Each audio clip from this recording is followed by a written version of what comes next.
Hi, Gurpreet. Hi, Mahendra. How are you? Okay. Yeah.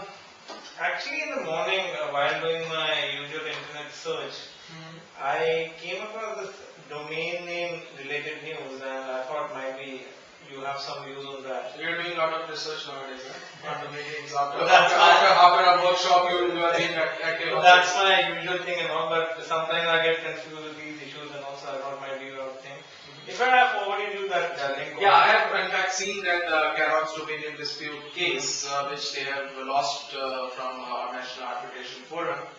And in fact, what I feel about is that companies, especially corporates, they are not, they don't do the due diligence, although they spend a lot of their budgets on their IT department and all those things.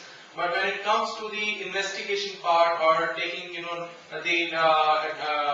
framing the corporate strategy for the domain names, they are lacking into it. What I feel is, and that's the reason that they are, Actually, this is an issue. Let me put the main heading of the news and all. It says that let me read it out. It says that Kellogg North America company, which sells frozen wafers under the Ego brand, has lost a domain dispute for the name ego.com. Now, like since you've gone through it, what do you think? How actually this?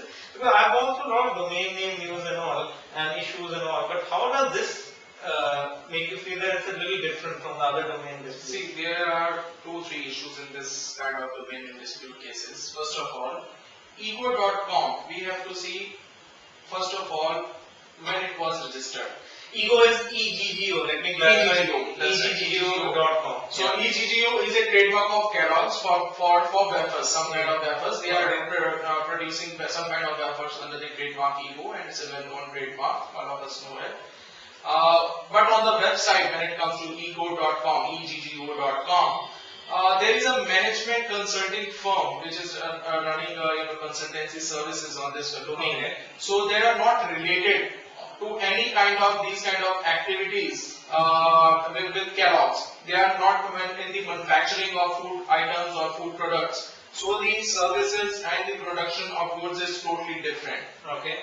So now we have to understand one thing, that when we go to book a domain, it's on first come first serve basis. It's not a trademark department sitting out there and have a database of all the trademarks which they say, okay. Yeah, that's what a logical question came to me, that once I'm booking a domain name, there should be a simultaneous trademark search so that I can. Well, that is also not possible because trademark rights are territorial. So it's not something that one root registrar is there of the world and managing all the trademark registries. It's all territorial. If I have to apply for a trademark in India, I have to go to different registry. If I want to go to America, in the US or UK or anywhere, I have to go territorial wise. So this case basically means that even if I have taken a trademark term and I can prove that it has genuine content which is different from the original trademark. That's right. That's right. So your intention should not be to sell that domain to a trademark owner for some pennies or some dollars.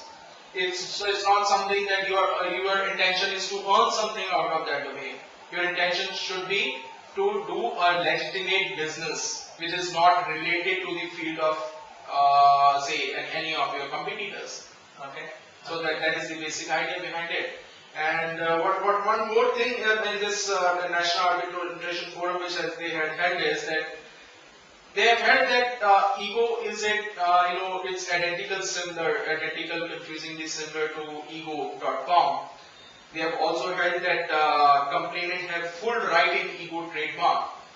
But since ego.com is a top consulting firm, management consulting firm, so the rights does not accrue to Kellogg's because they are prior.